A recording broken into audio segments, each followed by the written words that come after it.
Satu sih sebenarnya kayak euforia liburan tuh kadang membuat kita tuh batasannya nih, Mhm. boundariesnya jadi agak hilang kan ya. Pola Pola makan gitu-gitu makan, ya? Iya perilaku, mamahnya sih. juga ya udahlah lagi Liburan liburan. sebenarnya, pola makan seperti apa yang, simpel, realistis, efektif gitu Dok untuk menjaga kesehatan anak? Tahu ya perasaan saya aja atau kenapa anak-anak zaman sekarang cenderung terlihat kesannya lebih mudah sakit, lebih ringkih itu bener nggak sih Dok? Mmm, Hai, welcome to Mami Support Mami.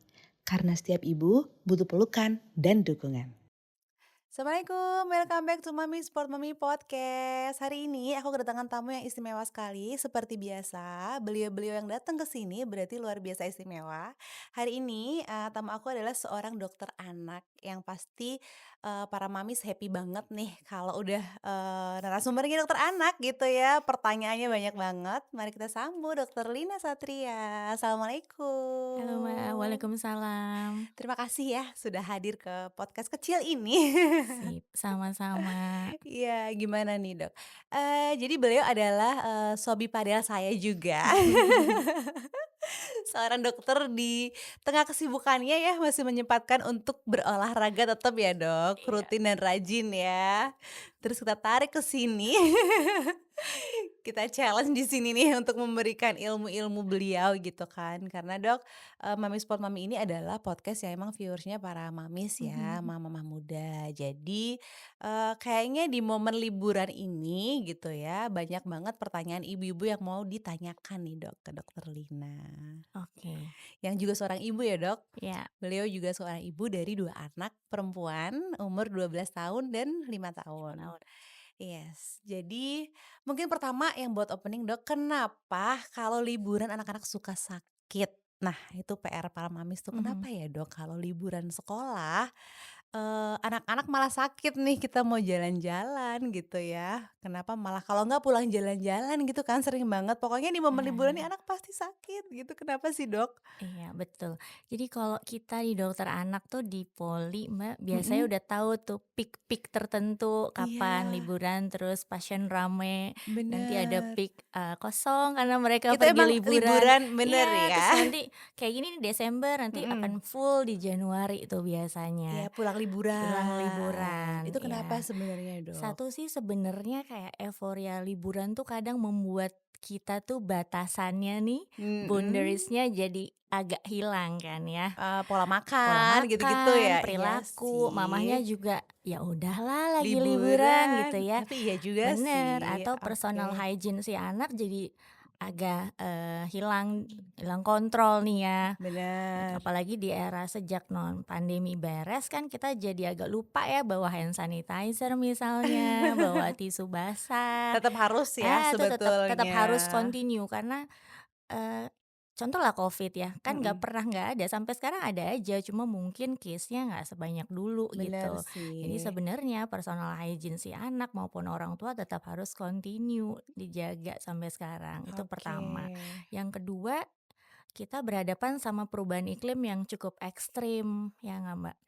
Dan ini di-note bahkan di beberapa kongres anak tahunan nih kita bahas nih, Mhm gimana dokter anak tuh bisa bersikap bukan pada saat anaknya sudah di depan mata sudah ada sakit, mhm. tapi dari sebelumnya, dari perubahan iklim nih dokter anak udah harus bisa, oh nih udah masukin apalagi sekarang nggak bisa ditebak ya prediksi cuaca ya. Jadi dokter anak tuh kalau kemarin kita kongres tahunan kita di apa ya namanya ya, diingatkan untuk Mhm. nggak lupa-lupa mengingatkan orang tua, "Bu, ini musim kayak gini kita harus prepare sama kondisi anak, apa yang Padahal tuh Indonesia harus bukan iklim yang disiapin." ekstrim-ekstrim banget ya, Dok? Maksudnya nggak kayak luar negeri yang ada Mmm, winternya gitu iya, nggak sih, Dok, ya? tapi Tetep ya? bener, dua iklim kita kan sekarang Heeh. udah nggak bisa dipastiin nih Iya di sih, bulan apa, iya ya. nggak bisa dipegang gitu Kemarin kan bulan ya. kemarin, Dok, ya ada apa sih yang anak batuk-batuk semua, Iya, itu start bulan apa tuh ya, mulai berber Agustus gitu? kalau nggak salah Iya tuh, iya iya iya. sampai sampai bulan ini ya, Mhm, masih ya? influenza, masih Mhm banyak mhm banget mhm. tuh. Oke, berarti mungkin itu ya pertama karena kalau liburan tuh mungkin, semua pola-pola itu tiba-tiba Mhm, boundaries-nya hilang iya gitu Dok ya, dari pola makan gitu iya, ya. heeh, Karena orang tua pasti mikirnya lagi liburan ini gitu, mhm, anak-anak juga mumpung liburan nih Ma, gitu Nah, kan. tapi ya banyak juga ibu-ibu yang udah pinter ya, Mhm, Mbak, jadi mereka udah nanya, "Dok, saya mau liburan ke sini, saya harus prevent apa, harus iya. ada vaksin apa?" Ada yang begitu, Oh iya, dan ini cukup banyak sih. udah mulai aware Iya. ya, bagus ya berarti ya.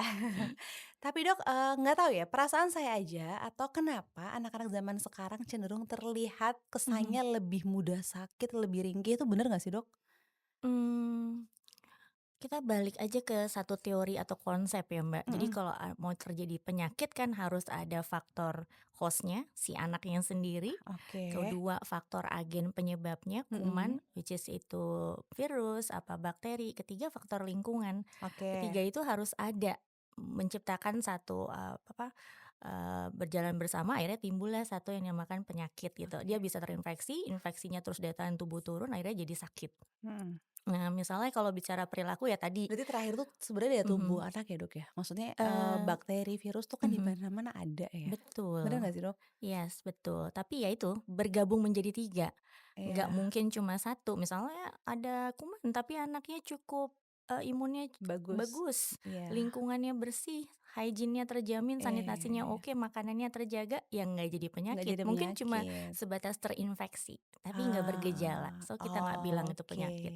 Jadi harus gabungan 3 itu Tetap ada. ya, Nah, mungkin iya. sekarang lihat dari kondisi lingkungan kita, polusi dan lain-lain, Mhm. dari perilaku tadi ibunya mulai kendor di zaman pasca pandemi, sama atau kumannya nih, virulensinya mereka ternyata lebih lebih poten dibanding sebelum tahun-tahun sebelumnya gitu. Iya, Mutasi orang yang lain-lain yang secara, apa, genetik si kumannya itu juga bisa berubah kan, iya sehingga iya lebih iya, bikin infeksinya lebih daya infeksinya lebih kuat. benar. Dok, tapi kan gini, ada juga, yang mengatakan emang anak itu pasti tumbuh besar dengan sakit gitu kan. Mmm, Sebenarnya sakit yang wajar yang maksudnya pasti setiap anak lewat itu gimana gitu? Mungkin buat para ibu baru gitu ya, mhm. supaya kalau anak sakit tuh nggak panik atau tahu batasan mana sih sakit yang memang masih wajar gitu ya, sama sakit yang udah ini kayaknya danger. Kapan sih si ibu tuh harus tenang menghadapi penyakit gitu loh, Dok? Oke, mungkin dilihat dari frekuensi sakit dulu ya. Oke, Kan secara teori nih mhm. anak tuh, 1 sampai 2 bulan sekali atau total 6 sampai 12 kali maksimal per tahun tuh mungkin masih normal. Tapi lebih dari itu kita harus curiga, ada Lebih dari berapa lebih kali, Dok? dari 12 kali, berarti tiap bulan bisa 2 kali, 3 kali, itu kan Oh, tapi abnormal. tiap bulan sakit it's okay kalau sekali masih Tiap nggak bulan apa-apa? sekali sebenarnya masih nggak apa-apa, tapi yang optimal sekali tadi 2 bulan sekali. Jadi periodenya 6 Oh. kali lah dalam setahun Periode 6 maksimal. kali itu udah oke Betul, ya? iya. Oke, baik. Nah, tadi itu harus, dilihat Mhm kalau kecenderungannya makin sering berarti harus mhm. lihat ada sesuatu nggak nih terkait imunnya si anak. Iya. Banyaklah yang ngejelimet ya tentang ilmu Bener bener imunologi. bener. Dan Nah ibu-ibu itu, tuh gini loh Dok, apalagi ibu baru tuh panik, maksudnya, mungkin 6 kali setahun tuh sebenarnya udah bagus, tapi kalau mhm mereka nggak mhm, tahu kan, "Anak gue sakit-sakitan nih," gitu, "ini kayaknya iya. nggak fit nih," gitu kan. Mereka nggak tahu, oh ternyata itu masih normal gitu loh Dok. Betul, Iya tapi kan? jangan juga menyepelekan ya Mbak, Iya artinya iya jangan iya. juga menganggap setiap anak sakit nih menurut neneknya, oh mau ada perkembangan jadi bisa ini bisa nah itu juga, Bener. miskonsepsi yang harus Salah ya? Itu dibenerin, mitos ya Dok salah, ya? ya tuh, Oke, nggak baik. bisa dipatok kayak gitu, Oke. gitu. Oke oke oke. Berarti pertama frekuensi tadi Dok ya, Mhm kalau sakit sama berulang gitu ya, mhm. berarti itu udah, tanda-tanda gitu ya, sign buat orang tua. Oke. Nah kalau kesalahan atau, miskom yang paling sering nih, yang paling umum Ibu lakuin dalam menangani demam atau batuk pilek, akhir-akhir ini demam batuk pilek nggak sih Dok? Kalau sekarang nih Mhm pasien Dokter Lina terbanyak yang masih dalam bulan-bulan ini tuh mhm. case-nya apa Dok? Batuk pilek sih, Mhm. influenza swabnya ya positif, masih banyak tuh. Oh iya? Minggu-minggu ini aku ketemu nih, Mhm. hand, foot, and mouth disease ya, flu Singapura kalau kata ibu-ibu ya. Oh, ada Ini ada lagi nih, lagi? muncul lagi nih, hati-hati nih bentar lagi mau musim liburan, banyak Waduh ke waduh playground. Nah, ini waduh. note-nya. Udah ada berapa ya, 4 apa berapa lah pasien Playground aku dan ya. kolam renang nggak sih, Dok? Iya, tapi sebenarnya kalau kolam renang di dalamnya kan ada kaporitnya ya, Mbak. Tapi begitu dia di luar, Kaporit maksudnya kenapa tuh ya kalau kan ada dia bisa kaporit? menurunkan penularan si Oh kumannya, tapi gitu. begitu dia keluar kan nggak tahu dia kontak dengan anduknya, tempat Oh, duduknya. Nah iya ini iya nih iya yang iya iya jadi iya iya. Aku bisa pikir jadi kapur itu malah penyelbaran. keras banget buat kulit anak Enggak sih, gitu. kan dia punya kadar tertentu. Jadi dalamnya Oh, dia aman, tapi begitu keluar dia mhm. kontak sama penderita yang mungkin juga join di Iya, renang terus itu, kadang anak-anak tuh. maaf ya buang air kecil juga gitu Iya kan Dok. bisa, betul. Jadi kebersihannya kan juga kalau renang nih makanya, ada beberapa dokter yang template ketika habis liburan datang, "Berenang nggak Bu anaknya?" Pertanyaannya langsung kayak gitu. Habis dari mana gitu ya, Iya, "Habis dari oke. mana Bu liburannya?" "Berenang ya?" Gitu. Tadi Karena aku bahas dulu tentang yang demamnya boleh ya, boleh, yang iya, salah demamnya. Biasanya tuh, terkait demam ya, yang agak salah di mama-mama tuh kadang misalnya mhm, anaknya kalau mau demam kan menggigil dulu ya, iya, kayak orang kedinginan gitu. Terus mungkin diselimutin, apa mhm, justru dikerudungin gitu ya, biar iya, hangat, itu kan sebenarnya salah ya, karena salah itu berarti adalah ya, sesaat dia mau naik suhunya. Jadi begitu begitu anak menggigil, ya mhm, udah cukup lihat aja lagi 1, 2 menit, ukur lagi aja suhunya, biasanya udah naik tuh. Langsung ah. aja obat penurun Tapi itu panas sama bukan kompres hangat kejang Dok ya? biasanya. Mungkin buat yang belum tahu Oh, bedanya kejang juga, demam ya, kalau menggigil sama kejang tuh di mana oke, nih Dok biasanya bedanya? kalau menggigil sama kejang demam lihat anaknya itu Mhm, begitu dia ada gerakan kayak gitu kan gini ya, kayak mhm. convulsion, ditahan aja. Kalau dia kejang dia tetap bergerak. Tapi kalau dia diem Oh, ilmu biasanya tuh itu cuma Mams. menggigil aja. Terus Oke. yang kedua kesadaran anaknya, dipanggil masih kontak Itu anaknya, kalau "Dek," menggigil gitu, ya? masih lihat mama, "Iya dingin," gitu. Iya Itu iya iya, itu menggigil, tapi menggigil kalau begitu tuh udah Mams, nggak oke. kontak, matanya mendelik ke Itu atas, nggak bisa kejang, dipegang nggak berhenti, bisa itu diberhentiin kejang. getarannya ya? Iya, itu. Oke Gitu. oke Jadi oke. kalau ada demam, kalau saya sih kasih, pemahamannya ke pasien, Mhm, lihat kalau apa yang dibilang demam tuh, suhunya start 38, mulai oke 38 mama boleh kasih obat demam. Sebelum oke. 38 suhu normal anak 36,5 sampai 37,5. Berarti nggak apa-apa ya Nah kalau masih 37 37,5 sampai sebelum 38 sebelum namanya 38? kita bilangnya subfebris. Itu boleh Oh. kompres-kompres dulu, boleh kasih minum dulu, boleh skin Oke, to mungkin skin badannya lagi kontak. melawan gitu ya, Dok, ya? Masih belum Iya betul, mungkin belum belum terlalu kalah gitulah bereaksi, betul, ibaratnya. iya. Skin to skin contact kalau, anaknya mungkin kecil, kalau bayi ya bisa ditemplok di badan mama Tapi papahnya. skin to skin tuh, works ya, Dok, ya? Cukup lah, kontak kan konduksi sistemnya ya. Jadi dia Oh, bisa konveksi juga begitu dia nggak pakai baju kan ngalir heeh. juga ya Berarti bukan secara mitos ya, Dok, kalau skin enggak to skin tuh bisa menurunkan? enggak, bisa bisa. Oh, oke. Terus, kompres, Mhm, habis itu, jangan kalau nggak mau pakai obat saya biasanya 38 ya udah, kalau udah lebih 38 mau nggak mau harus minum minum obat, obat. biasanya gitu. Tapi kalau sebelum itu boleh tunggu dulu, atau anaknya nggak ada riwayat kejang demam Dok, berarti 38,5 anaknya masih aktif aja, oke ya udah tapi dengan pemantauan ketat ya, karena Iya, usia range yang resiko kejang demam tuh 6 bulan sampai 5 sampai 5 tahun. tahun, bener bener. Heeh, nah Mhm itu yang harus dipantau, jadi mhm. berkemungkinan Berarti kalau sudah lewat dari 5 tahun itu chance-nya udah kecil ya kena kejang? bisa, kita bisa Iya. sampai umur 6 tahun yang kita bilang kejang demam plus. Tapi kita harus Oh, cari itu sampai diagnosis 6? banding, betul. Diagnosis bandingnya harus mulai berjalan. Nggak cuma Mmm. kejang demam biasa nih kalau anaknya udah terlalu gede tapi itu onset kejang demam pertama. Oh, Epilepsi kah? Atau convulsion lebih yang bahaya lain? berarti malah nggak? Iya, lebih bahaya Lebih karena bahaya kan ya? biasa kejang demam plus tuh harus cari tahu, bukan kejang demam Oh, sederhana biasa, oh biasanya. gitu. Biasanya kita perform EEG, rekam gelombang otak atau lainnya, gitu. Mmm, oke Dari oke. namanya aja udah dikasih spesial kan Plus sebenarnya gitu mah. ya. Iya. Tapi berarti setelah melewati fase 6 tahun berarti sudah biasanya sudah tidak gitu ya, Dok, ya? Biasanya Maksudnya prevalensi kejang demam itu udah menurun. Yang kejang oke, demam ya, kejang mhm demam tuh apa sih definisinya? Dia, mhm, penyebabnya kan ekstrakranial, jadi di luar otak. Jadi bukan oke. meningitis, bukan ensefalitis. Kenapa sih, Dok, sebenarnya sampai kejang tuh apa sih Ya karena maksudnya? perubahan begitu suhu naik, metabolisme di otak Kaget langsung gitu kacau, ya? neurotransmitter langsung nggak Sebenarnya stabil. kan di anak-anak kecil mostly ya, di balita gitu ya, Mhm. Dok, ya. Itu apa karena mereka nggak bisa mengontrol badannya juga? Enggak juga ya, Dok? Oh enggak juga sih kan, bisa karena ketidakseimbangan itu antara Ah, fokus kejang sama fokus inhibitor kejang karena terganggu nih kanal-kanal apa ya namanya tuh, pompa-pompa elektrolit di transmitter di saraf-sarafnya si anak mhm, pada saat suhunya terlalu tinggi. Nah itu jadinya kacau sehingga memiculah gerakan kejang, gitu. oke. Saya pernah sekali tuh 2 anak saya ada yang kejang, yang Mhm, ketiga. Itu kagetnya luar biasa ya, kejang demam ya? maksudnya iya kejang demam. Itu juga gini, Dok, malamnya dia nggak panas, Mmm, bener-bener pagi baru 1 atau 2 jam gitu. Tahu mmm, langsung langsung yang emang langsung ya, iya. dari yang 38 sudah sempat masuk parastamol, tapi malah langsung naik mungkin 1,5 jam dan itu langsung kejang Mmm, gitu. Dan itu, panik dan menyesalnya luar biasa kayak kenapa tidak punya ilmu tentang penanganan kejang gitu ya. gimana? Berarti memang diperlukan ya, Dok, Iya ya? betul. Karena kita nggak tahu ya kapan kapan anak kita Iya, mengalami hal panik itu pasti sih ya. gitu, panic attack Siapapun banget siapapun, sih saya karena pun juga. kayak kejar-kejaran sama waktu kan, Dok, itu Iya, rasanya. Kalau inget mhm, tuh aduh ya ampun kayak aduh jangan lagi. iya. Terus, selama ternyata nggak berulang gitu masih aman berarti katanya, Dok, ya bener nggak?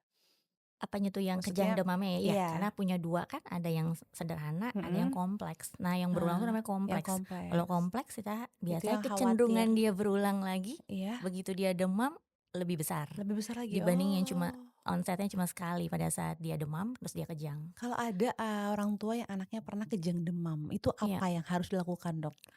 pertama kalau anaknya ada episode infeksi atau demam lagi, Mhm, nggak usah panik, tapi biasanya nggak usah nunggu suhunya terlalu tinggi.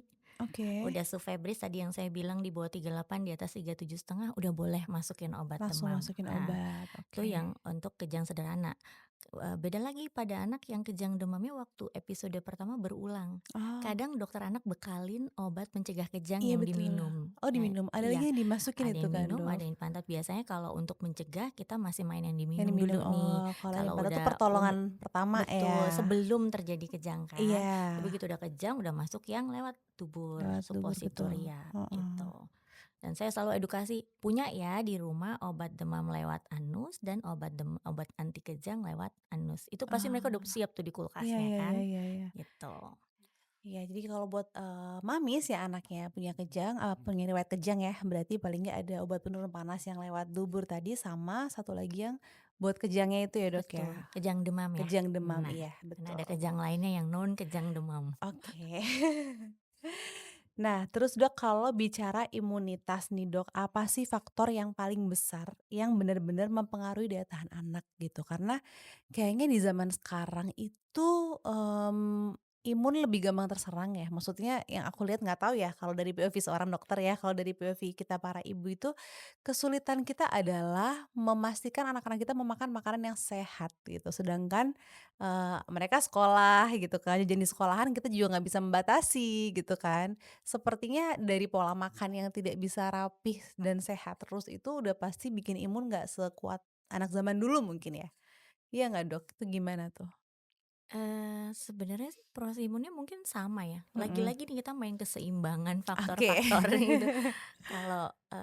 Kalau saya suka ngejelasinnya tuh yang bisa make sense ya Mhm, balik tadi, kalau tadi ke penyakit ada 3 komponen, kalau mhm, kita bicara imunitas juga ada beberapa komponen nih, Mbak. Jadi oke. si anaknya sendiri, perilaku anak dan orang tuanya, hygiene-nya, terus makannya, terus lingkungannya gimana. Lingkungan tuh nggak cuma masalah fisik ya, tapi juga psikis, masalah lingkungan, Mmm, budaya. Ada iya, budaya-budaya tertentu yang harus, makannya gimana-gimana kan kita nggak tahu ya iya itu iya iya. itu ya. Kemudian itu memegang sekitar, lingkungan seni 40%-an lah. Oh lumayan Kemudian ya. perilaku 20%, jadi 60% sendiri itu dari perilaku dan lingkungan untuk membentuk Justru? derajat derajat imunitasnya gitu seseorang. Oh, Terus ada lagi faktor, genetik itu cuma 10-20%. iya iya. Tadi yang 60% apa, Dok? Gabungan antara lingkungan dan perilakunya sendiri, arti si anak sebagai hostnya Ah, gitu. oke. Genetik ya misalnya ada anak-anak yang memang terlahir rentan, bilanglah kita imunodefisiensi. Jadi kondisi sel-sel imunnya tuh jumlahnya di bawah seharusnya ada, Mmm, tapi itu mhm, nggak banyak, cuma memegang 10-20% paling banyak gitu. oke. Dan 10-15%-nya lagi ya faktor dari, akses kita nih ke kesehatan ya, ke vaskes. Belum Ah, tentu loh semua orang seberuntung kita yang tinggal di kota kan, bener, kota besar gitu. terutama Betul, ya. edukasi, Iya terus iya. kalau dia udah terjadi sakit, kuratifnya gimana, penyembuhannya, Mhm, pencegahannya kan nggak jelasin sama sekali ya. Jadi bener, beberapa faktor itu. Nah, tapi yang paling besar yang tadi, perilaku atau anaknya sendiri dan orang tuanya sebagai lingkarannya mereka mhm. sama lingkungan. Tidak selamanya makanan di luar itu ya, Dok, yang membuat Masuk ke dalam lingkungan kan, Mbak, itu ya? Heeh, jadi oke. makanan, apa yang dimakan, apa yang dia mainin, itu Tetap masuk ke ya lingkungan, makanan faktor ya. lingkungan, Iya iya iya. gitu. Oke, tapi kan emang sulit ya untuk di zaman sekarang anak-anak dengan banyak tawaran makanan cepat saji gitu kan, Betul Dok. betul. Paling nggak libur anak-anak kan suka minta Iya gitu iya. kan. Mainan juga nggak semuanya sehat Bener. ya, mainan lingkungan. Nah, itu Iya, banyak bener faktor, bener. Oke. gitu. Dok, kalau untuk indikator, menandakan anak itu tumbuh sehat, Dok, ya, sebenarnya dari mana sih, Dok? Kalau zaman dulu kan anak gemuk sehat ya, orang-orang tua Mhm, zaman dulu gitu kan. cabi, lucu. Cabi, iya lucu nih sehat gitu, ternyata kan makin di sini kita udah tahu, oh obes tuh salah Ya. gitu kan, kalau anak udah besar juga susah buat ngajarin dietnya gitu. Nah sebenarnya kalau buat para ibu-ibu baru nih tahu anak kita tuh, akurasi sehatnya seberapa sehat sih, gimana Dok cara taunya? Kalau kita bicara anak, kita bicara 2 faktor kan, Oke, tumbuh dan kembang. Dia harus bertumbuh dan berkembang. berkembang, betul. Tumbuhnya kita lihat dari secara objektif harus lihat kurva dong, kurva pertumbuhan ya. Iya, Ibu-ibu udah pinter, mau yang fisik, mau yang soft copy, yang online mereka udah mhm, punya semua. Dan yang penting bener, pantau tiap bulan. Itu sih, yang kedua perkembangan. iya Perkembangan, ada tuh, kayak kuesioner-kuesioner sederhana untuk melihat sejauh mana perkembangan anak itu sesuai dengan usianya. iya, Jadi itu, kalau parameter 2 itu, digabungkan dan dikonfirmasi tapi jangan mhm. dinilai sendiri aja. Nah itu salahnya Heeh, ibu-ibu, betul. Jadi boleh masukin data, tapi begitu tetap kontrol harus kecepatan imunisasi itu kesempatan buat nanya buat sama nanya. Jadi dokternya. menurut saya jangan pasrah doang ya. Betul, tunjukin aja, saya suka ditunjukin sama orang tua pasien. Aku Oke, tuh biasanya, "Dok, ini udah masukin di chart ya, gini gini gini." mhm, Gitu. oke. Tapi Dok sebenarnya kalau untuk anak ya, kan kalau untuk dewasa kan ada kan check up atau tes darah rutin yang kita harus lakukan mungkin ya kalau udah berumur. Sebenarnya kalau untuk anak tuh ada nggak sih Dok, kayak pengecekan gitu Dok, atau darah rutin untuk apa gitu? Maksudnya sebenarnya diperlukan nggak selain imunisasi ya? Maksudnya supaya kita tahu atau yakin anak kita aman dengan sekarang berbagai macam penyakit gitu kan. Kadang ada juga sekarang diabetes tipe 1 ya Dok, kayak katanya Iya, meningkat kan yang dari anak-anak kan itu diabetes tipe 1 itu. mhm, Terus penyakit-penyakit lain lah pokoknya yang, kayaknya kita dulu nggak pernah terfikir anak kita akan terkena misalkan ya gitu. oke, Ada nggak sih pengecekan khusus yang harus dilakukan sama orang tua gitu Dok? mhm. Kembali lagi ke riwayat penyakit atau riwayat keluarga ya, Mbak, Genetik ya? genetik, Mhm. bawaannya. Jadi faktor predisposisi dia dalam keluarga ada apa enggak, Iya iya iya. itu. Misalnya, ibunya talasemi minor, Mhm. bawaan talasemi nih yang kelainan rantai darah sehingga dapat transfusi atau nggak dapat transfusi tapi dia punya gen itu, Iya. kadang, kita perlu screening. Mmm. Gitu. Biasanya sih tapi tidak serta-merta mengeneralisasikan, "Oh anak usia segini harus di-screening ya," gitu. Iya iya iya. Pasien ke pasien sih Mbak kita nerapinnya. Kalau misalnya, taruhlah misalnya contoh, "Dok anak saya 1 tahun berat badannya nggak naik-naik," gitu. Mhm mhm. Biasanya kita recall kan kalorinya gimana, terus setelah kalorinya benar, makannya benar, oh kita recall infeksinya, baru kita cek rutin, ada anemia apa enggak. Mhm, Atau ada kelainan lain nggak di darahnya, biasa itu. mhm. Bapak ibunya ada diabetes mungkin, boleh kita lakukan screening atau keluarga, kakak kakak atau adik kandungnya ada penyakit tertentu, baru biasanya kita screening pada saat Screening, itu. oke. Tapi nggak mengeneralisasikan ada usia-usia tertentu kayak kita mulai di atas 35 rutin, Mhm, nggak sih, biasa enggak aja, ya? Tetap, mungkin ada, kalaupun ada mungkin ada gejala-gejala gitu iya ya, Dok, case by ya? case Ada lah, case by case mhm. ya? Oke. Nah, terus kalau pola makan juga, Dok, itu juga salah satu PR orang tua ya? Apalagi orang tua yang mempunyai anak mungkin tidak satu gitu ya, ada yang masih balita, ada yang udah umurnya di atas 7 tahun, ada remaja gitu. Iya. Sebenarnya, pola makan seperti apa yang, simpel, realistis, efektif gitu, Dok, untuk menjaga kesehatan anak? Kalau dibilang Pola makan berarti bicara pemberian makan Pemberian gitu makan, kali misal ya? contoh buah gitu, itu tuh Oke. kayak harusnya tuh apakah emang setiap hari anak tuh harus dikasih buah Mhm. atau mungkin dalam seminggu minimal deh gitu. Terus susu, sekarang susu kan juga pro kontra nih Dok, ada yang bilang, apa sih susu, UHT itu nggak baik, tapi ada yang bilang baik Mhm. gitu kan. Oke. Kalau bicara, pola makan yang baik Mhm, tentunya harus mengandung menu gizi seimbang kan, itu harus betul, pas. Jadi 4 sehat 5 harus sempurna. iya, menunya kompleks, nggak cuma satu, karbo aja, protein aja, Iya, lemak aja, semua harus dapet. Serat pun dapat, tapi komposisinya kadang-kadang nih yang mhm, bukan salah, ada konsep yang berbeda antara kami dengan mama-mama biasanya, seratnya harus banyak gitu ya. mhm, Kita lihat dulu range usianya, mungkin kalau oke. bayi sampai setahun dia seratnya nggak terlalu banyak, paling cuma 10-15%. Karena kalau Oh, terlalu banyak dia akan mengurangi jatah protein dan lemak. Dia padahal juga mudah kenyang, lebih butuh proteinnya. betul untuk tumbuh. Nah Oke, itu, usia berapa tadi tuh? Usia berapa tadi, sorry? pokoknya di bawah 1 tahun, Oh, di bawah di bawah setahun satu tuh berarti tahun. justru malah banyakan Protein dan lemak protein, yang protein untuk dan dia lemak. berkembang, Iya, tumbuh dan bukan sayur berkembang. ya berarti, Betul, Mam, jadi oke. tetap dapat, cuma porsinya jangan Porsinya terlalu iya, berlebih, iya jangan sampai bener-bener. membuat anak cepat kenyang sehingga protein dan lemaknya malah nggak masuk Kurang, gitu. bener. Dan itu biasanya hampir sama sih anak-anak usia, prasekolah, usia sekolah, masih sama tuh komposisinya. Mungkin nanti begitu remaja, Mhm.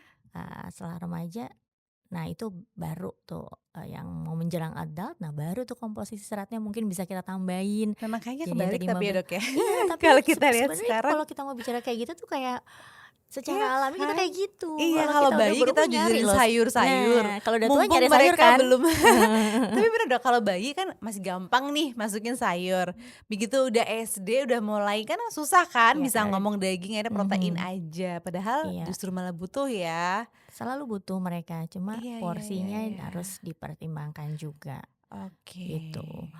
Nanti bahasanya luas banget sebenarnya anak tuh Iya, kompleks. Nanti kalau banyak anaknya ada problematiknya. penyakit-penyakit tertentu, mana makanan yang harus dikurangin, nah itu. Iya, tapi Tapi itu berarti nanti, buah pun juga tiap hari ya, Dok? tiap hari nggak Harus apa-apa ya, menemani, cuma tiap balik hari. lagi jangan terlalu banyak juga. Oh gitu? Iya. Oh, 115% nih kalau 10, karena, 15% buah dari masuknya kebutuhan serat total. ya? Iya, Iya iya, oke. betul. Dok, tapi saya mau tanya juga nih, kenapa ada anak-anak yang, saya nggak tahu ya, apakah itu metabolisme tubuhnya bisa dibilang terlalu baik atau justru malah enggak kalau sampai yang habis makan buang air besar gitu loh, Dok. Jadi Mhm, kayaknya maminya udah nyuapin capek-capek gitu ya. langsung keluar ya. Iya, langsung keluar gitu. Sebenarnya ada ininya nggak sih batasannya atau maksimal tuh harusnya berapa kali sih si anak ini BAB Oke, gitu ya, Dok? itu kembali lagi lihat dulu ada red sign-nya atau ada red flag-nya nggak dia begitu. Artinya dia makan langsung pup, berat badannya naik bagus apa enggak? Kalau masih naik dan standar mungkin kalau misalkan nggak sampai dibilang tahap tidak masih di Mhm, tahap perkembangan tubuh dia cuma ya kayak ya udah ngepas-ngepas aja gitu, ideal-ideal oke. saja, tidak Kalau tinggi tidak turun. kalau ngepas-ngepas kan harus bicara sama kurvanya bener ya, berapa gram gitu Mhm per bulan. Nah mhm. kalau misalnya udah ada red sign seperti itu, jadi dia gagal tumbuh atau pertumbuhan berat badannya faltering, faltering tuh nggak naik, kenaikannya nggak sesuai yang Tapi seharusnya. naik sih, Dok, karena tinggi. Oh dia Kak, linear ya, pertumbuhan linear ya, anak-anak Iya, udah gitu sekolah mau gimana tuh, remaja Dok? ya. Saya ada tuh yang gitu. Oke. Jadi seolah ke atas aja gitu. Mmm, tapi kalau sekali-sekali mungkin kayaknya harus di-make sure ada gangguan malabsorpsi nggak kayak gitu? Itu apa tuh, Dok? Jadi penyerapan terhadap komponen-komponen makanan tertentu tuh harus Mhm. dicek, biasanya kita ceknya melalui analisis tinja gitu ya, analisis feses, kita lihat nih, ada Oh. nggak komponen yang ternyata nggak terserap. Oh Bisa gitu. misalnya serat tumbuhannya positif di hasil pemeriksaan itu Mhm ya, mhm. atau lemaknya masih positif. Oh, Itu berarti bisa tidak kelihatan, diserap ya? berarti pencernaannya mungkin ada yang bermasalah, Kurang enzim atau apa benar, gitu ya, Dok, betul, ya? sehingga penyerapannya di usus-usus halus itu yang Tidak fungsinya sempurna. tidak sempurna, keluar lagi. Oke. Bisa jadi, apalagi kalau udah jelas banget berat badannya nggak naik, oh itu udah harus berpikir Naik banget ke sih, cuma sana. kayak bener-bener yang sekilo. Naiknya tuh bener-bener pelan sekali gitu, Mhm. Dok. Ini perjuangan perjuangan memang. sekali. Dulu sempat disarankan apa, Probi ya, Dok, ya? Oh, Probiotik Lactobi, ya, probiotik, Lactobi. mhm. Selama emang minum Lactobi memang berkurang tuh, mungkin yang Oke, tadinya 4 kali jadi 2 kali, tapi lepas obat ya entar mhm, mulai 3 kali oke, lagi berarti gitu. bisa dipertimbangkan tuh cek Iya ya, analisis feses itu. karena kan kita aduh ngasih makan Heeh, sudah setengah mati iya, gitu ya. mungkin kalau emang gangguannya di masalah penyerapan, Mhm, mungkin bisa diberikan terapi enzim misalnya. iya ya. Kita bisa kasih itu kan Tapi case sebenarnya. itu banyak, Dok?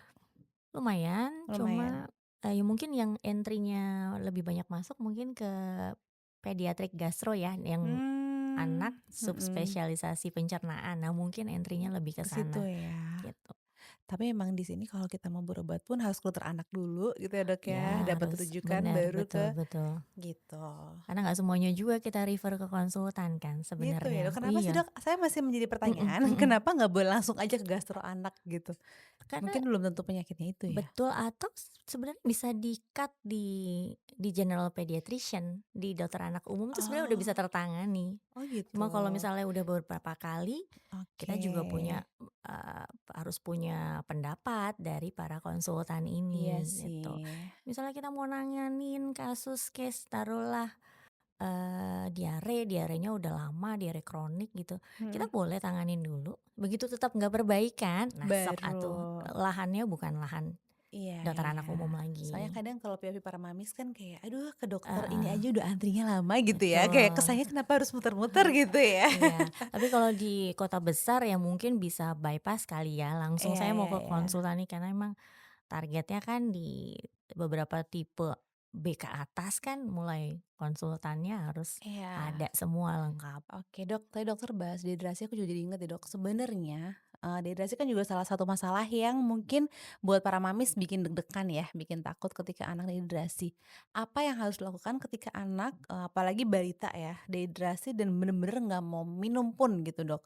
Sebenarnya apa gitu? Apa emang harus dilarikan ke rumah sakit untuk diinfus gitu, supaya nggak tambah parah gitu? Gimana sih Dok kalau anak lagi bener-bener nggak mau makan, nggak mau minum, dan ini kayaknya dehidrasi atau tanda-tanda apa gitu? Oke, kalau anaknya bayi nih, Mhm. bayi sampai setahun tuh tanda dehidrasi tuh lebih enak tuh, kalau Wah, saya lebih lebih kelihatan. kelihatan. Apa tuh, Dok? Biasanya tuh kita lihat dari kepala sampai ujung bawah misalnya, lihat kepalanya kalau ubun-ubun masih terbuka di bawah 18 bulan, ubun-ubunnya biasanya Terbuka cekung tuh nih. gimana? Oh, Bisa ceku. kerabat bisa kerabat tuh yang Oh. masih nggak nutup, Heeh kan heeh. itu nutup 18 bulan maksimal. Oke. Nah itu bisa diraba biasanya kalau kurang cairan dia agak nyeglung ke dalam, cekung ke Oh. dalam. Oh gitu, Dok? Iya ada cekung ke Oh. dalam. Kemudian lihat matanya, bayi tuh kelihatan banget deh matanya bakal celong ke Iya sih, kalau dalam. sakit lebih gampang Iya, kelihatan ya. heeh, saya lebih suka nilai anak-anak bayi soalnya kalau anak udah gede-gede sedikit agak ini, cuma Susah parameternya. ya? Terus Mhm. habis itu lihat lagi biasanya mukosa mulutnya, bukan bibir ya, Mhm. tapi dibuka bibirnya terus lihat mukosa mulut dalamnya. Itu kalau Oke. masih lembab, terus dia nangis air matanya masih banyak, Mhm. mukosa mulutnya masih lembab, berarti itu masih terhidrasi dengan baik. Kemudian Oh. lihat lagi ke bawah ke perut, biasanya kita cubit kulit kulit perutnya ya Mhm. untuk ngelihat turgor, ketegangan dari kulitnya. Iya kalau Kalau dicubitnya dehidrasi lambat, dia akan baliknya baliknya akan gini kan gitu lama gitu ya berapa detik. dehidrasi. Ya dehidrasinya sedang atau berat biasanya yang benar-benar Iya. lama gitu. Oke. Terus yang tanda objektif lain yang dilihat adalah frekuensi buang air kecilnya. Iya. Ya kan ya, udah berapa misalnya dia datang dengan diare, terakhir BAK, terakhir buang air kecil jam berapa mah? 5 jam, 4 jam yang lalu gitu. Kan biasanya anak-anak bayi maksimal 3 jam dia udah harus pipis. Mhm, bener. Kan dia tiap 2 3 jam. Nah, itu bisa Mhm. kelihatan lebih mudah ngelihat si bayi. Terus anaknya kehausan biasanya. Ini anak kehausan kalau dehidrasinya masih ringan sedang ya. Oh, Kalau anaknya udah iya berat kalau biasanya udah malah teler nggak mau malah. iya. Betul, Nah dan itu tuh nolak sebenarnya minum. apa yang harus dilakukan? Kan bahaya kan, Dok, ya? Iya, kalau masih ringan sedang, kalau punya Oralit di rumah rehidrasi dulu, Oke. isi dulu, ganti dulu. Mhm. Oralit emang rasanya nggak enak kadang, Mhm. bukan kadang ya, pasti nggak enak gitu ya. Betul. Paling nggak dia masuk cairan dulu lah coba gitu. Mhm. Tapi kalau udah, penyebabnya apa nih? Misalnya penyebabnya karena nggak mau makan, itu lebih mudah karena kan nggak ada muntah. Bayangin kalau dia bukan cuma nggak mau makan, dia ada diare dan ada muntah, artinya Oke. ada loss. Yang Iya. masuk juga kurang, loss-nya juga jalan. Itu kalau Oh. kayak gitu terus dikasih rehidrasi oral lewat mulut nggak berhasil, udah langsung larikan Langsung aja. bawa Karena ke begitu rumah dia jatuh sakit. ke dehidrasi berat, kita mau infus aja susah karena pembuluh darah Iya, juga udah iya, kosong, bener bener ternyata gitu. susah ya Dok, Susah, karena dicarinya darahnya susah udah ya, kental gitu kalau ya. dehidrasi ya, cari pembuluh Iya, darahnya nggak ketemu-temu, apalagi anak kecil lebih sulit kan ya Dok? iya, betul. Iya iya Nah, iya kalau iya. untuk anak yang lebih besar, saya Mhm. biasanya main aja di frekuensi pipisnya. Terus Oke. tanya yang menyebabkan dia dehidrasi, ada nggak tadi loss tadi. Mhm. Biasanya dari situ sih, karena biasanya mereka udah terkamuflase dengan, ini ya, apa, daya daya apa ya, daya tahan dia terhadap penyakitnya kan udah beda ya. Iya iya, Kalau betul. anak bayi kan udah sakit udah kelihatan nih telernya, tapi kalau anak udah lebih besar kan Tapi lebih Dok, kalau susah. dehidrasi yang harus bawa ke rumah sakit, itu tuh sebenarnya harus rawat inap nggak sih atau boleh UGD aja? Kadang tuh ada orang tua yang, maunya mungkin simpel ya, praktis Iya, gitu, udah ke UGD aja deh selama udah ada masuk cairan, ya udah anak beda. aku pulangin Oke. aja, boleh nggak sih Dok? Kalau Mhm, anaknya di bawah 1 tahun, mending lebih baik mhm, pantau dulu 1 kali 24 jam. oke, Apalagi dia penyebab dehidrasinya ada kehilangan tadi, entah iya, itu diare, entah itu muntah. oke, Karena masih ongoing mhm, loss-nya, masih berlangsung. mhm, Bukan nggak mungkin di rumah dia pulang dehidrasi lagi. iya, Jadi udah gitu susah infus anak di bawah 1 tahun. betul lagi. Jadi biasanya udah di bawah 1 tahun walaupun udah terhidrasi saya tetap merekomendasikan rawat. Tapi Mhm. kalau anaknya udah besar, udah remaja nih, udah kita bisa win-win solution sama dia, "Tapi kamu minum ya kalau mau pulang." Nggak apa-apa, Nggak apa-apa, iya karena tapi ya anak tuh di rumah gitu. sakit kan rewel Bisa 6 banget jam ya kan Dok. batasannya Mbak di IGD, Oh minimal 6 jam ya? maksimal 6 jam dia harus IGD. Oh, Setelah 6 jam dia harus harus diputuskan ditentukan gitu ya, pulang atau rawat masuk rawat inap. inap. Iya ya, karena Mmm, anak tuh rewel banget ya Dok di rumah sakit gitu, iya, sulit banget, ibunya juga pasti stres banget gitu betul. kan. Iya, tapi kasihan juga kalau akhirnya berulang di infus itu juga Iya nggak nyaman sih, buat cuma dia. kadang problem ibu itu meninggalkan anak yang lain di rumah gitu Mmm, loh Dok, mau ngebawa adiknya juga susah ke rumah iya, sakit iya, gitu kan. pertimbangannya banyak. Betul, seorang ibu ya. Dok, kalau perkembangan, masalah perkembangan apa yang paling sering terlewatkan sama orang tua, Dok? Kalau dari pasien-pasien dokter Lina? Mmm. Yang paling sering datang dengan masalah perkembangan biasanya terlambat bicara, Speech delay ya? speech delay, Mhm. eee, Harusnya kalau speech delay itu sudah mhm, terdeteksi dini dari usia berapa, Dok? biasanya paling cepat itu di umur 1 tahun kita udah mulai bisa lihat tuh. Oke. Karena kosakata di umur 1 tahun tuh paling tidak sudah ada 3 sampai 5 kosakata bermakna. 3 sampai 5 kosakata bermakna. Mhm. Biasanya orang tua dulu ya, Iya, mama mama, gitu kan, heeh. Nah, itu kan papa. sekarang kan pokoknya yang vokal-vokal lah tuh Iya. aman, begitu mamahnya jadi bunda, nah itu emang Ah, agak itu susah. susah itu. Betul. Terus, pertama 3 sampai 5 Oke. kemudian nanti dilihat lagi di 18 bulan, Mhm, biasanya dulu cut off mhm. point-nya tuh 2 tahun.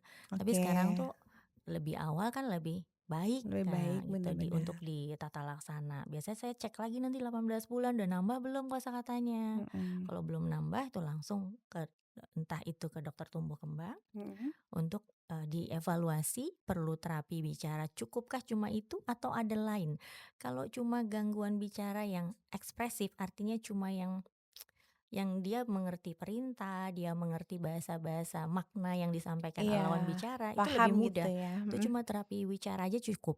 Tapi cukup, begitu dia ternyata tidak memahami perintah, mhm, dia kontak sosialnya nggak ada, itu ada masalah perkembangan yang lain. oke Spektrum disorder kah, atau inattensi atau hiperaktif, nah itu harus dicari tahu. oke.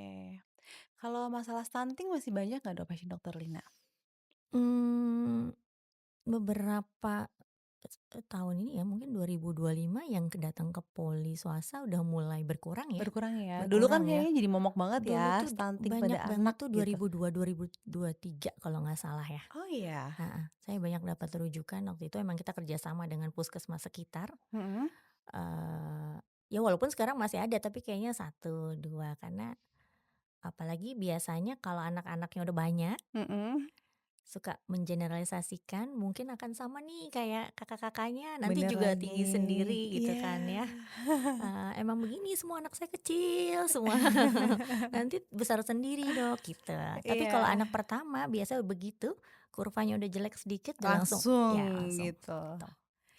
Iya, iya sih, dokter bisa menilai pasti ya, ibu baru dan ibu yang kayaknya udah Iya, udah anak banyak tuh emang beda ya. iya betul. Nah Dok, kalau menurut Dokter Lina sebagai dokter spesialis anak, screen time itu berpengaruh nggak sama tumbuh kembang anak zaman sekarang? Iya, sangat sih, sangat berpengaruh ya. Sangat ya Cuma otomatis. kita hidup di zaman Yang yang tidak bisa tidak dihindari, bisa dihindari. iya kan? Karena orang terdekat si yang dibilang sekolah pertamanya pun kan kontaknya udah dengan itu ya.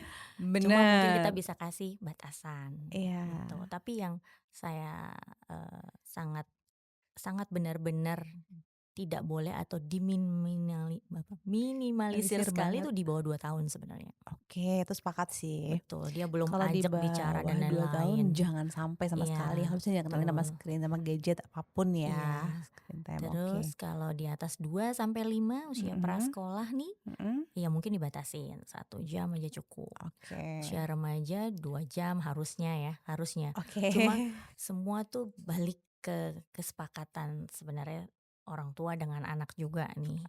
Tuh, Oke. karena waktu zaman pandemi memang mereka belajarnya mau nggak mau kan lewat itu Bener, kayak ya, Mbak, dipaksa ya. harus, Betul. beradaptasi gitu ya, Iya, Dok, ya. heeh. Nah kalau secara, mental mungkin, saya akan menanyakan sama psikolog ya, Dok. Cuma kalau secara Mhm. kesehatan nih menurut Dokter Lina, kalau, apa dampaknya anak-anak yang memang mungkin screen time-nya berlebihan gitu ya, pada kesehatan anak tuh ada nggak, Dok? Fisik anak? Kalau secara fisik mungkin kan kesehatan mata satu ya, Pertama mata heeh, pasti ya? mata satu. Oke. Yang kedua dia nggak banyak gerak ya, terus dia Oh, makan. Obesitas mungkin jadi lebih tinggi gitu sama ya. bicara ya, Dok? Ya bicara bicara terus diperhatikan kan kalau sekarang ada screen time yang memang, 2 arah misalnya Mhm. berusaha mana ya, menjembatani akhirnya mereka kasihlah program-program 2 arah cuma tetap Iya. aja emosinya dalam 2 arah itu juga tetap beda dengan Iya dia kontak sih, sosial. mhm, Biasanya anak akan lebih cenderung biasanya inattensi ya, iya, fokusnya. Fokusnya akan menjadi lebih kurang, kontak bener, sosial dia ansos berbicara juga, dengan orang lainnya tuh jadi nggak punya, batasan harus bagaimana sih bener bener sebenarnya aku bener, bicara jadi sama orang. ansos, betul Iya, atau betul, nada bicaranya udah beda biasanya kan. iya ya, Akan datar dengan anak-anak yang dia, berkomunikasinya memang dengan orang lain, bukan dengan iya screen time yang 2 arah itu. iya sih, efeknya ke mana-mana ya Dok sebenarnya ya, Iya, betul. jatuhnya secara kesehatan Iya, fisik maupun fisik dan psikis juga psikis jadinya. otomatis ya, Mhm. cuman kan memang orang tuanya juga pada gadget ya, zaman Iya, sekarang kan iya, juga kerjaan betul, kadang kita di gadget juga betul. gitu. Jadi memang seperti mengajarkan anak jangan main gadget, tapi kita Iya, mencontohkan betul. Jadi kebalikannya. kayaknya win-win solution-nya ya didampingi mungkin ya, paling Bener, tepat sekarang ya. juga udah banyak aplikasi Iya, parent control didampingi mungkin gitu-gitu kayak ya. gitu. Oke Dok. Nah terus, nggak tahu nih bener atau tidak, kayaknya sering dengar juga bahwa akhir-akhir ini banyak anak-anak yang bermasalah dengan kecemasan. Kemarin juga tuh sempat ngobrol nih Dok sama salah satu narasumber dari seorang guru SMA ya. Itu problem anak-anak yang overthinking dan menjadi cemas tuh meningkat gitu. Sebenarnya penyebab terbesar apa menurut dokter gitu? Penyebab terbesar kalau Mhm, saya sih melihatnya mungkin dari lingkungan ya, mungkin nanti pasti ya. psikolog akan lebih menjelaskan, kayak lingkungan, Kayaknya itu lebih ke kemudian ya pola asuhnya pola asuh ya, gimana. bener-bener dari rumah ya Iya, Dok ya betul. pasti? Jadi lingkungan kan kalau bicara lingkungan, lingkungan anak yang internal ya, Mhm, sama yang eksternal. Eksternal nanti kaitannya sama dia temen, sama dia di iya sekolah. Nah itu terus, pola asuh bicara masalah yang harus dia capai. iya, Itu juga bisa bikin anak jadi overthinking, secara nggak overthinking. langsung loh, Iya iya, secara nggak bener sadar bener loh. bener, secara nggak sadar Mungkin ya, orang tuanya cuma nyeplos, "Kamu harus kayak gini, kamu harus dapat nilai target-target yang segini," target-target, dipaksakan gitu betul. ya. Heeh, tapi begitu dia mencapai itu, mungkin validasi kita kurang terhadap itu, mungkin ya. Iya, padahal mereka udah berjuang Makanya udah semaksimal berjuang, betul, mungkin iya, gitu. Iya sih, make mungkin sense banget itu itu sih Dok. kayaknya. Oke. Nah, kalau dibandingin sama mungkin, 10 tahun lalu deh gitu ya, Dok, Mhm, ya. Tantangan kesehatan anak itu yang paling berubah drastis apa menurut Dokter Lina? mmm, Atau 5 sampai 10 tahun lalu tuh apa sih perubahan, mmm, dari kesehatan anak-anak zaman dulu dan sekarang gitu, oke. Dok?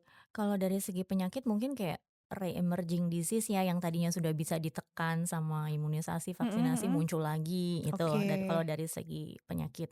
Kalau dari segi yang non penyakitnya, dari psikis mungkin dari kesehatan mental ya, yang Iya ya, kesehatan mental anak yang kadang kita abaikan nih ternyata sekarang muncul dan itu lumayan efeknya lumayan iya. besar Kalau sekali dokter tuh handle ternyata. anak tuh sampai usia berapa tuh?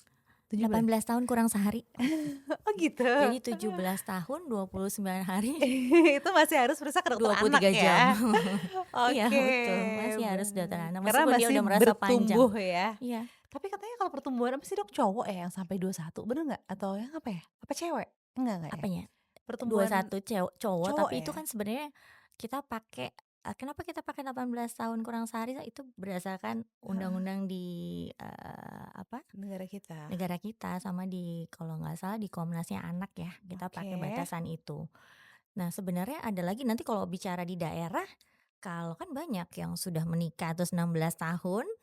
Nah, Mhm. kalau kayak gitu udah masuknya bukan di dokter anak Iya. gitu. Tapi Oh kalau gitu di ya, iya bener kota sih. besar tetap kami yang pegang Oke. gitu. Dok, berarti kasus terbesar sekarang apa? Apakah masih ISPA? Kalau untuk di dokter anak, pasien terbesar sekarang tuh apa sih problemnya, Dok?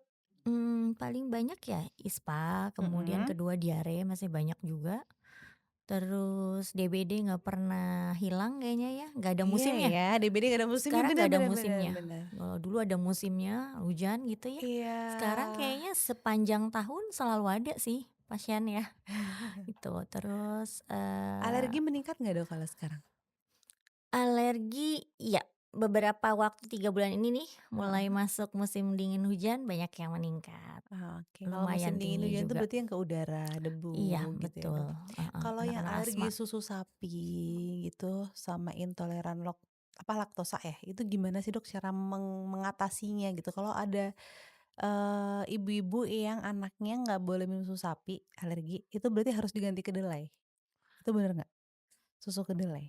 Kalau soya maksudnya Iya, kali ya? bener nggak sih, Dok? Sebenarnya lihat dulu, Oke. misalnya usia berapa nih, bayinya berjenis kelamin apa nih, ada Iya beberapa iya. pertimbangan kita nggak bisa pakai soya dan di kita tata laksananya kalau berdasarkan bagan alergi susu sapi pada anak, bayi Mhm. dan anak, kita pakainya extensively hydrolyzed protein. Apa Jadi itu, Dok? susu yang dikhususkan untuk bayi dan anak alergi yang Mhm. proteinnya tuh kayak dipotong supaya protein itu seperti tidak memicu lagi. Kan alergi protein susu sapi itu kan alergi susu sapi berarti dia alergi sama protein yang dikandung dalam susu Susu sapi. sapinya, Sehingga oke. proteinnya dimodify, Heeh dicop-cop gitu ya supaya heeh. dia tidak terkenali lagi nih sebagai Oh, protein yang sebagai bisa memicu protein. alergi. Jadi nggak harus selalu soya gantinya? Justru memang, yang pertama dilakukan yang diberikan ya extensively hydrolyzed. Oh gitu. Karena soya, si kedelai ini dia bisa juga tetap memberikan reaksi alergi. Oh. Kenapa? Satu katanya ada reaksi silang. Jadi si proteinnya soya, kedelai tetap terbaca sebagai protein susu sapi. Oh Reaksi gitu. silang di Iya iya, beberapa case ya. oke. Pakai soya makin berat dok, atau tetap masih ada itu. Mhm Jadi memang mhm. tata laksana awalnya extensively hydrolyzed itu nggak mempan, baru pakai yang Itu asam contoh brand-nya amino apa sih, Dok? base. Boleh nggak sih disebutin? Boleh nggak ya? Kayaknya saya nggak Boleh boleh ya. nggak? Kayaknya nggak apa-apa deh, nggak boleh ya kalau dokter ya? Ya udah Tapi entar kalau di-search formu aja ya iya Mamis ya. iya betul. Biasanya kalau susu enggak sih, Oh kecuali kalau iya. formula khusus biasanya boleh, tapi baiknya tidak. Oh ya Nanti udah jangan. itu. Soalnya kalau bener nggak, ini aku juga pernah dengar Dok, kalau soya itu kedelai itu, apa ya, buat anak cowok ya, tidak Betul, baik gitu ya karena sih kaitannya sama mengandung hormon nanti. hormon gitu, Ya, estrogen ya? betul. Makanya tadi saya bilang Betul, umurnya berapa, heeh. jenis kelaminnya apa. Oh itu penting ya. Betul. Sebenarnya wajib banget minum susunya itu sampai usia berapa Dok, kalau yang bener, yang baik? Eh, kalau misalnya gini, Yang setiap hari yang berapa kali setiap sih Dok idealnya? Gitu deh. 1 kali per hari sebenarnya cukup kalau sudah di usia prasekolah sama usia sekolah ya. Betul, kalau Karena kan masih yang prinsipnya cuma untuk kalsium sama mhm, vitamin D-nya itu. kalau yang di atas 2 Kalsium. tahun setelah menyusui ASI Mhm. gitu, 1 eee, sampai 2 kali sehari. oh masih Cuma 1 sampai lihat 2 kali? dulu nih, Mhm. dia gizi kurang, gizi baik, atau udah obes justru. Kalau Oke. gizi kurang mungkin dia makannya nggak bagus sehingga kita perlu tambahan kalori. Tambahan, iya iya Biasanya iya. kita modify dari susu-susu tertentu yang sifatnya me-weight gain Iya, jadi nggak harus gitu. 3 4 kali tetep gitu kan, kalau orang-orang zaman dulu kan kayaknya Iya, balik lagi gizinya apa? gizi iya Coba iya kalau iya. lagi tata laksana gizi kurang kadang ada yang meresepkan dokternya 3 sampai 4 kali karena makannya dikit, sehingga dia harus Bener, naikin dulu supaya nafsu makannya muncul, begitu anak gizi masuk ke gizi baik tuh nafsu makannya balik. balik iya sih, Kita naikin setuju, dulu biasanya oke. sama susu. Jadi kita harus paham konsepnya ini dulu ya, konsep Betul, dasarnya dulu ya, Mams, balik lagi sebenarnya yang mhm, dibutuhin tuh, gizinya gitu ya. betul. Jadi mungkin buat anak-anak yang susunya kurang ya bisa diganti di makanannya gitu ya, Dok, ya. Nah, Dok, buat, yang alergi-alergi ini, itu tuh berpengaruh sama imun mereka nggak sih, Dok, sebenarnya anak-anak yang punya alergi-alergi ini atau enggak gitu? Iya, biasanya anak alergi lebih rentan nih Iya, sama itu kenapa ya, terpapar Dok? infeksi. Heeh, itu kenapa tuh, Dok? Karena mungkin kaitannya sama hormonalnya dia juga ya. Ada Mhm, satulah komponen si sel imunnya yang dia nggak balance. Jadi ada oke, ketimpangan gitu juga. Sehingga membuat anak alergi, kalau dijelasin agak rumit kan ya imun-imun itu. Sehingga betul. membuat dia paparannya lebih rentan, sekali terpapar pun biasanya lebih panjang durasinya. Biasanya Oke. anak-anak alergi itu balik, "Dok, batuknya udah 2 minggu belum sembuh, Iya kan? udah 3 minggu belum sembuh, udah sembuh cuma seminggu sakit lagi." Kenapa Itu ya, Dok? biasanya Gimana caranya supaya anak alergi ini bisa punya imun yang lebih baik? sebenarnya balik lagi anak alergi, kita misalnya udah pasti nih atau Heeh, kita sudah menemukan dia alerginya apa. iya, Prinsipnya alergi kan bukan obat. benar. Dia cuma avoidance avoidance avoidance, hindari hindari hindari, Hindarin 3 ya. kali tuh sampai 3 kali disebutnya.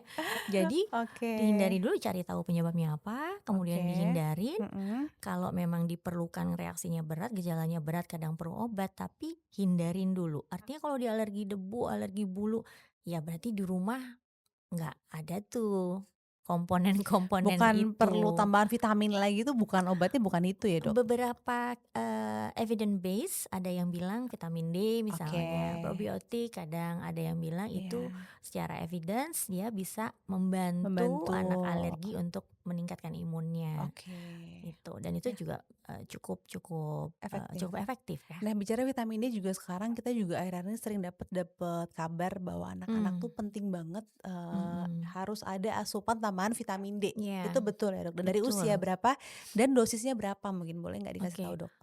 Jadi kalau rekomendasinya dokter anak, Mhm, IDAI Ikatan Dokter Anak Indonesia mhm, itu sudah memberikan 3 yang harus diberikan, oke vitamin D, oke. zat besi, satu lagi vitamin A. Vitamin A kan Oh, rutin program pemerintah ya. iya ya dari Kalau dulu, ya vitamin zat besi kita kasih mulai start 4 bulan. 4 bulan. Betul, kalau vitamin D kadang ada yang harus kita mulai lebih dini, bayi-bayi prematur misalnya atau bayi-bayi yang Itu dari yang tetes ya, Dok, ya yang berarti tetes ya? betul, atau bayi-bayi yang ibunya dari riwayat defisiensi itu gitu ya. Iya. Kita beri lebih awal dari usia 0 tuh udah bisa dikasih Itu sebenarnya.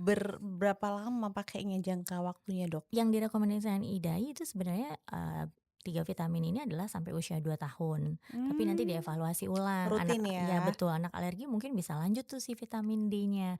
Atau mungkin Iya, nanti dia dalam perjalanannya setelah 2 tahun rekomendasi sesuai IDAI, ternyata ada anemia, mhm. anemianya memang terbukti defisiensi zat besi, mungkin jadi berubah yang tadi suplementasi jadi dosis terapi. Oke, Gitu.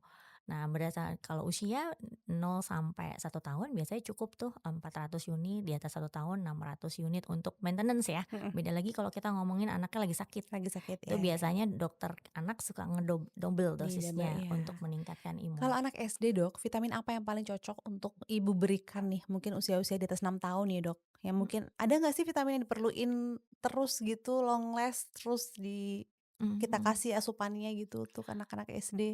Kalau anak SD kalau, asupannya cukup, Mhm, sebenarnya sebenarnya yang cukup? rutin cuma vitamin D aja sih Vitamin D aja sebenarnya. ya? Dan emang vitamin Karena D fungsinya mungkin boleh dijelasin, Dok? betul, dia kan untuk selain untuk imunitas, dia juga untuk, bagian dari pembentukan pengikatan kalsium di tubuh kita, nanti dia untuk pertumbuhan linearnya dia Mmm, pertumbuhan tinggi gitu. mhm. Kemudian, yang kedua diberikan, lihat lagi kondisinya. Kalau dia lagi terpapar misalnya case-nya lagi banyak, teman-temannya sakit, baru biasanya mau dikasih vitamin C, monggo silakan. Imbus gitu kayak Imbus tuh bukan vitamin C loh bukan dia, ya?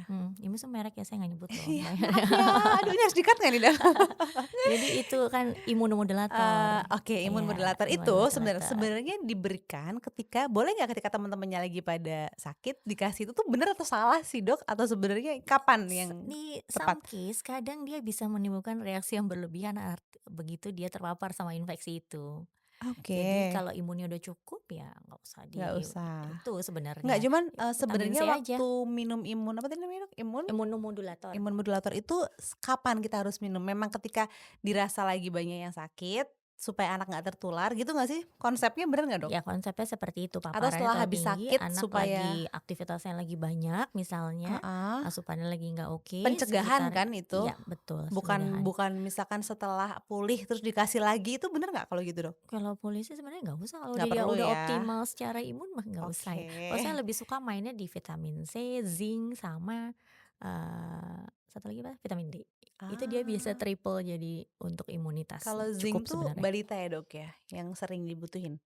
Enggak Enggak juga? sebenarnya, sampai kita dewasa pun kita butuh zinc nih untuk Ah, imunnya kita, ya kan. Kalau untuk bicara imun atau pada saat kita sakit drop, mhm. 3 itu sih yang utama, C, zinc, C, D, sama sama D, zinc. Oh, mhm, oke, baik. gitu. Nah, Dok, bicara imunisasi, Mhm, sebenarnya ada perubahan nggak sih imunisasi wajib untuk yang sekarang nih, ibu-ibu yang punya anak? Sebenarnya heeh, sampai dulu kan sampai kapan sih polio ya? Atau apa sih, Dok, yang 1 mmm. tahun wajibnya banget ya, kayak Oke, dasarnya baik. banget gitu, Dok? Sebenarnya konsep itu udah lama Iya. ditinggalin tuh. Nah, Konsep jadi gimana nih yang baru? imunisasi wajib dan Mhm. imunisasi pilihan tuh sudah nggak ada. Oh, oke. Kalau ngelihat Udah nggak ada, jadwal Mas. kalau ngelihat jadwal imunisasi yang sekarang tuh 2024 tuh yang Oke. tertulisnya, dia cuma nulis tuh pokoknya jadwal imunisasi ya kalau dari Heeh, IDAI ya. oke. Artinya kalau semuanya termumpuni orang tuanya mampu tuh kita sangat anjurkan semuanya ikut. Itu sampai semuanya tuh yang sampai usia berapa, Dok? Sampai usia dia menginjak usia maksimal anak kan di 18 tahun itu.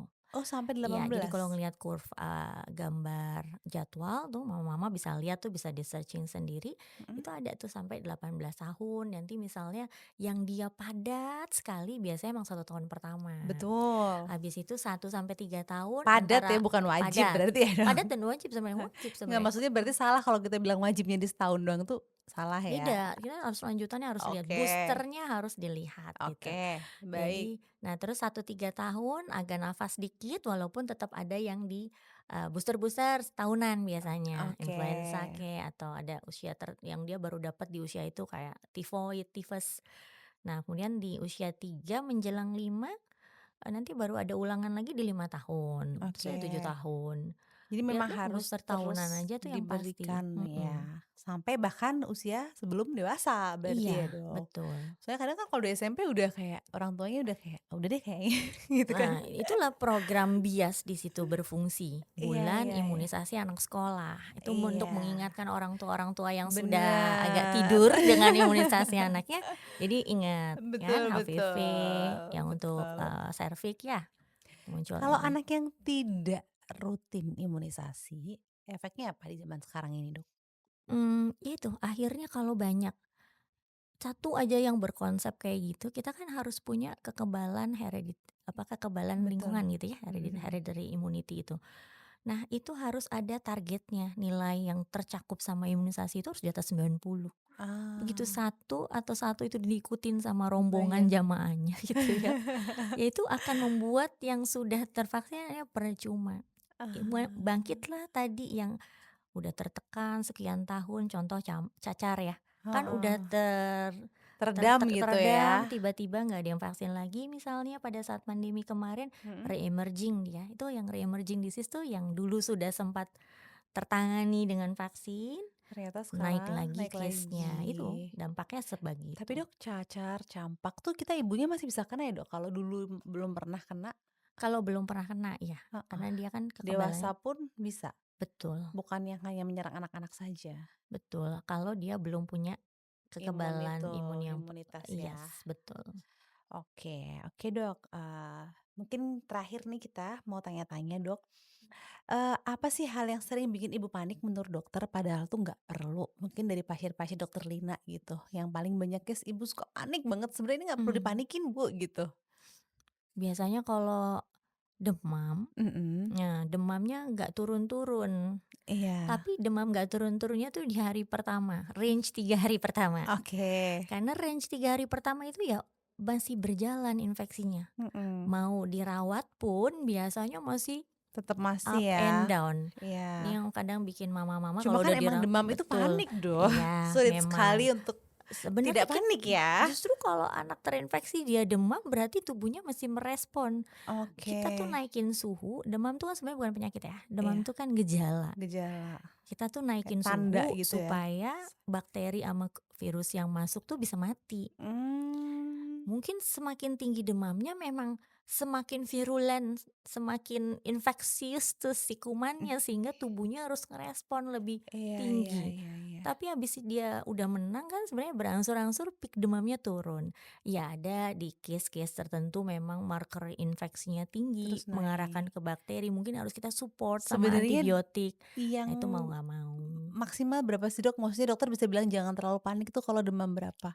Kalau misalnya range demam yang sampai 39 ke atas, tiga Itu sembilan baru, koma lima atau kalau batasannya hiperpireksia ya, hiperpireksia kan di atas 41,5. aduh itu serem Cuma itu serem banget, sekali memang, kadang takutnya bablas, biasanya saya aduh, kasih batasan 40. 40 Tapi ya? kalau Kayak 39 aja udah panik deh secara teori Dok. kan 41,5, tapi ada juga anak-anak tergantung anaknya loh, ada Iya yang iya iya. 41 dia masih jalan. Oh iya 40 Dok? masih jalan Oh anak. iya Dok? "Iya Dok, ini emang anak saya begini kalau demam." Jadi mamanya udah, "Dirawat aja ya Bu ya, 41 Ah. nih," gitu. "Anak saya kalau demam memang sampai segini Dok, tapi dia masih Oke, lari-lari." Jadi baik. ketahanannya tuh beda-beda Iya gitu. iya, Tapi ya tapi jadi harus tenang, mhm, lihat dulu apa yang bisa dilakukan, lihat dulu, pantau dulu, pantau dulu, pola demamnya. Yang mhm, harus dibawa, yang harus panik adalah kalau dia manteng terus udah ngasih nah itu 4 baru. tiap 4 jam. Turun tapi turunnya nggak ke suhu normal, masih di Iya, atas 37,5. Anaknya mulai ada nggak aktif, mulai oke, nggak ada nggak mau makan yang nggak mau cairan ya, kalau nggak mau makan salah sakit orang dewasa juga nggak mau makan. Terus mulai, apa tadi, ada tanda-tanda dehidrasi misalnya. mhm, Nah itu bawa, harus batasannya sih saya kasih patokannya 3 hari biasanya. oke, Kecuali dia ada penyakit bawaan, taruhlah nah, penyakit-penyakit kronis tertentu ya, iya, kelainan ginjal, kelainan, darah misalnya atau keganasan. Nah ini nggak bisa dibiarin, demam hari pertama betul, aja silakan langsung bawa, langsung iya takutnya iya, reaksinya berbeda gitu. oke. Sekarang kalau kebalikannya Dok, hal yang justru kayak sering banget dianggap sepele sama ibu-ibu padahal penting, ada nggak Dokter Lina? Stimulasi perkembangan, kadang ibu-ibu tuh kalau punya bayi ya, Heeh. "Udah tengkurap belum Mah? Belum. Udah dicoba belum? Belum," gitu ya. Nah, anak itu Oke, apalagi 1 tahun pertama tuh harus distimulasi. Stimulasi itu dengan apa? ah, Dengan dilatih. oke. Dengan dilatih, kalau bayi mungkin di tummy time, mungkin ditengkurupin Itu dulu pasti bukan anak awalnya. pertama ya Dok kayaknya ya Dok ya? Eee, Enggak, Biasanya? anak pertama juga, anak kedua juga sama Oh sama, iya ya? agak-agak sama nih pokoknya. Jadi dia menunggu menunggu Ah, jadi menunggu salah baby ya? itu bisa, sebenarnya nggak menunggu. Harus Jadi sambil iya, dicoba-cobain gitu kalau ya? punya buku kan kita punya buku dari rumah sakit kalau setiap lahiran ya, Iya Mbak, ya. iya, buku Buku pink? KIA, buku pink gitu ya. Iya, Di situ tuh buku KIA itu sudah berdasarkan Kemenkes itu sudah ada patokannya 0 sampai 3 anaknya udah harus bisa apa, oke. 3 6 bisa apa. Nah itu dijadikan patokan, anak Mhm, saya harusnya di umur segitu udah bisa ini, udah oh bisa berarti saya stimulasinya ini. Jadi iya, bukan anak saya nih harus bisa, oh masih umur segini ya udah tunggu nggak apa-apa segini gitu. gitu. Jadi stimulasi, Iya, stimulasi untuk sesuai usianya.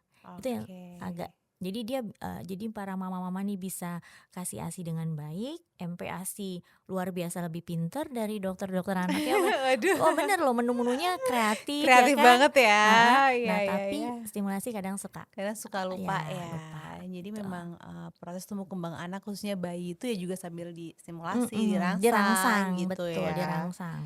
Oke baik, boleh dokter terakhir buat penutupan dong kasih Mmm. pesan buat para mamis yang nonton mungkin apa aja bebas dari dokter Lina, based on pasien dokter juga boleh, mungkin kisah Oke. terbanyak atau apa, pokoknya pesan pesan buat para mama muda penonton podcast Mami Support Mami? Iya, oke. Mungkin, saya mau titip aja satu nih, Mhm. dengan mudahnya kita dapet informasi, googling ya, TikTok ya, Betul. Instagram ya, Iya. itu jangan serta-merta langsung ambil atau dijadikan pegangan benar. Walaupun, yang berbicara mungkin, ini ya, selebgram or influencer yang Iya cukup iya iya. berpengaruh, tapi tetap kita lihat lagi, cross check lagi secara ilmunya. Kalau memang susah Dok nyari evidence base-nya, oke tanyalah dokter anak yang memegang sejak awal anak ini lahir gitu ya. Jadi Oke. itu pentingnya agar kita tuh, bisa ajak, bisa pede, tapi pedenya pede yang di jalan yang benar Benar. itu. Itu Oke. intinya satu sih. Iya sih bener, karena sekarang, kita nggak bisa ini ya Dok, nggak bisa ngefilter kadang-kadang ya, emang media kan banyak banget berita gitu ya, berarti jangan Iya, langsung buru-buru gitu ya, betul. ya udah pasti ini bener gitu. Iya Karena memang ahlinya juga banyak, apalagi kita tinggal di kota-kota besar ya Dok, iya, bener kan? Kayak pilihan heeh, dokternya juga banyak betul. Atau cari gitu. AI aja udah muncul semua kan Iya, sekarang kan, bener heeh, banget. tuh. Oke kalau gitu Dr. Luna makasih banyak Oke, ya buat ilmunya, sharing-nya hari ini yang insya Allah bermanfaat banget buat para mami yang nonton pastinya. Terima amin. kasih Dok, sukses selalu. Sama-sama, Assalamualaikum dah. warahmatullahi wabarakatuh. Waalaikumsalam warahmatullahi wabarakatuh.